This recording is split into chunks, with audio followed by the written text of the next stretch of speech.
The air was thick with humidity and blistering heat as sniper Carlos Hathcock and his spotter, John Roland Burke, pushed through the Vietnamese jungle, worn out from tracking their next target. Yet Hathcock remained composed. Looking through his binoculars, the veteran sharpshooter quietly examined his mark, a feared counter-sniper known as Cobra, who had become his sworn rival during battles with the North Vietnamese. Still, Hathcock had no doubt that Cobra was no more skilled than he was. After all, the courageous Marine had a $30,000 bounty placed on him, the highest sum ever offered for an American sniper in Vietnam.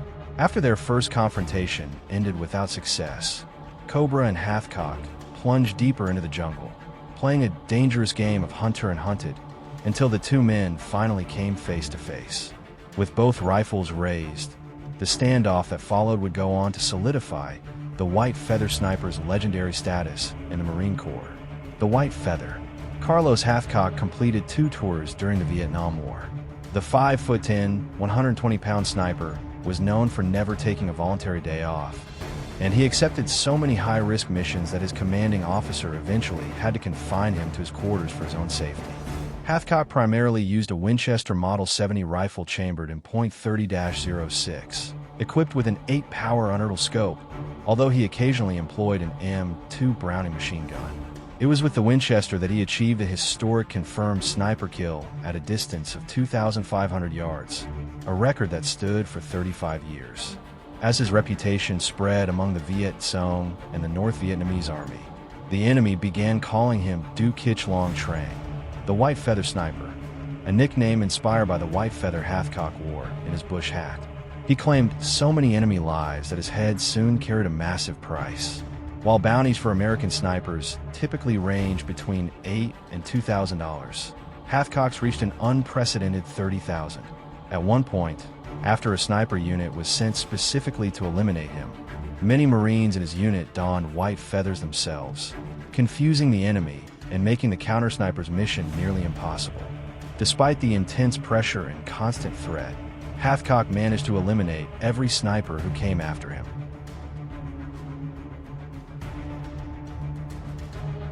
Carlos Hathcock. Carlos Norman Hathcock learned to shoot and hunt at a young age, mostly out of necessity to help feed his family. Throughout his early years and into adolescence, he and his dog would explore the Arkansas wilderness, where he often imagined himself as a soldier, pretending to battle Japanese troops using a .22 caliber J.C. Higgins single-shot rifle his father had brought back from World War II. From a young age, Hathcock dreamed of becoming a United States Marine, a goal he realized in 1959 when he enlisted at the age of 17. By 1965, the determined Marine had earned multiple marksmanship titles, including the prestigious Wimbledon Cup for long-range shooting. Hathcock arrived in Vietnam a year later, beginning his first deployment as a military policeman. His duties involved safeguarding military personnel and resources on Army bases and upholding military regulations. But Hathcock craved something more intense: combat. Captain Edward James Land, a key advocate for Marine sniper training, personally selected Hathcock after learning of his competitive shooting achievements. The Arkansas native then transitioned into the role of sniper. He was assigned to the 1st Marine Division Sniper Platoon at Hill 55, roughly 10 miles southwest of Da Nang, where he would ultimately gain his reputation as the deadliest sniper of the Vietnam War and a Marine Corps icon. Apache sniper. Hathcock wasn't the only notorious sniper hiding in the jungles of Vietnam. There was also a reported female sniper, platoon leader, and interrogator on the Viet Cong side who was dubbed Apache by the Marines. She had a reputation for brutal and sadistic tactics and had been active in the region long before Hathcock's arrival. Numerous accounts described Apache as both deadly and striking in appearance. She was feared not only for her combat and leadership skills, but also for her cruel tendency to torture captured American soldiers. It said she would deliberately position herself and her victims near U.S. bases so other troops could hear the screams. Apache and her unit operated near Hill 55, Hathcock's home base, and she reportedly used a 7.62mm Model 44 Mosin-Nagant rifle, made in Russia and fitted with a scope. In November 1966, after she killed one of Hathcock's closest friends, he began combing the jungle terrain in search of her, returning night after night with no success. One afternoon, Captain Edward James Land spotted a petite Vietnamese woman carrying a rifle matching Apaches, accompanied by 5 armed Viet Cong fighters. As the Americans closed in, Hathcock and Land moved with extreme caution, waiting patiently for the right opportunity to strike. When the woman knelt to relieve herself, Land called in an artillery strike on the group. As the shells fell, the Vietnamese fighters attempted to flee. In the chaos, Land ordered Hathcock to take her out. Hathcock fired, dropping Apache with his Winchester, and then fired a second shot to be sure. The 2 men stood in stunned silence, then burst into laughter and shouts. They had just eliminated the most feared woman in Vietnam. But there was another major incident in the book as well, and that was the story of Apache. Oh, I really don't like to talk about her, to tell you the truth. But every time you say something about her, I see that kid come to the wire. That was the kid that she cut up. Yes, Scamp. She was I don't like to use bad words. She was a very bad woman, a very bad woman. Had her own sniper platoon down there, and I think they were out to get all my snipers, myself, everybody. And she had been there because we took over from 3rd Division, and she had been there when the 1st Division took over, and she just continued to march. She had been torturing a lot of people prior to us getting there, and that was a primary objective, kind of, for me. And I was in her own backyard. She was tromping out of mine, and I didn't like that. And she skinned that one kid that she'd captured. He was trying to get her stopped. She didn't, but I stopped her.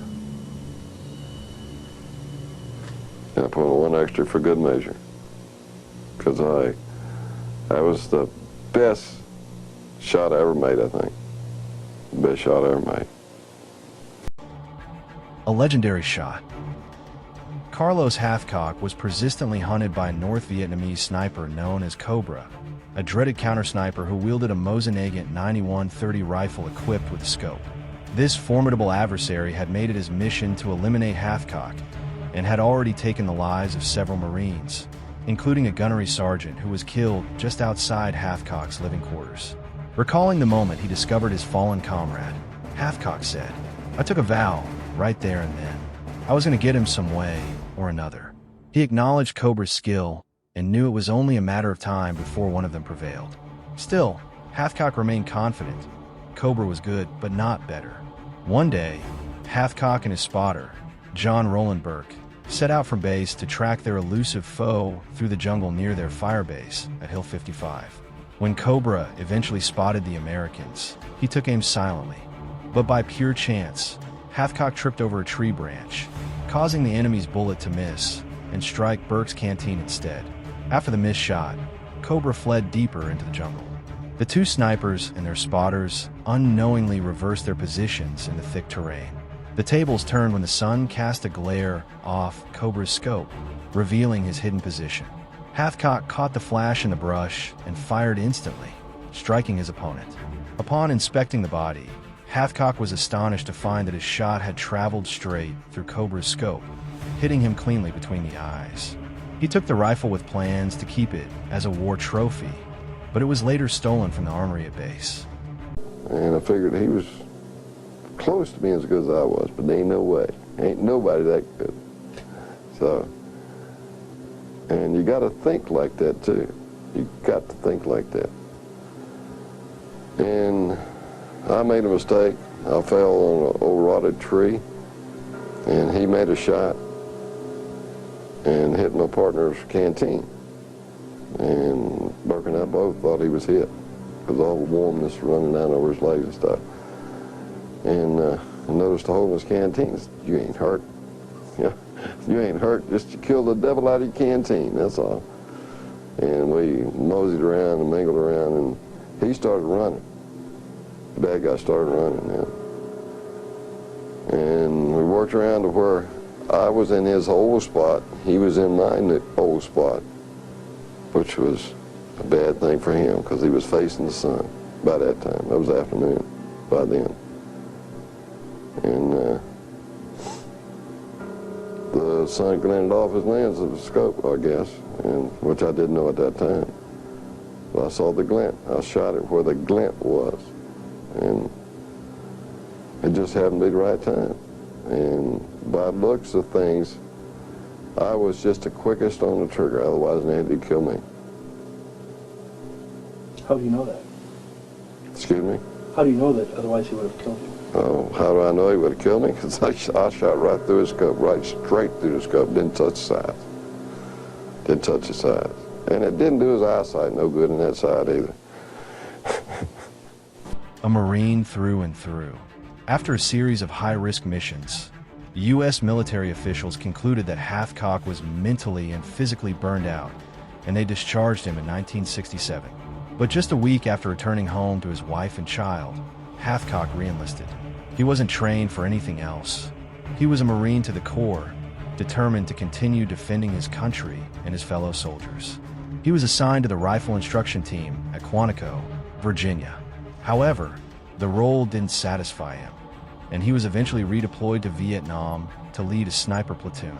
On September 16, 1969, the LVT-5 amphibious armored vehicle carrying Hathcock and his team hit an anti-tank mine along Highway 1, north of landing zone Baldy. The vehicle erupted in flames instantly.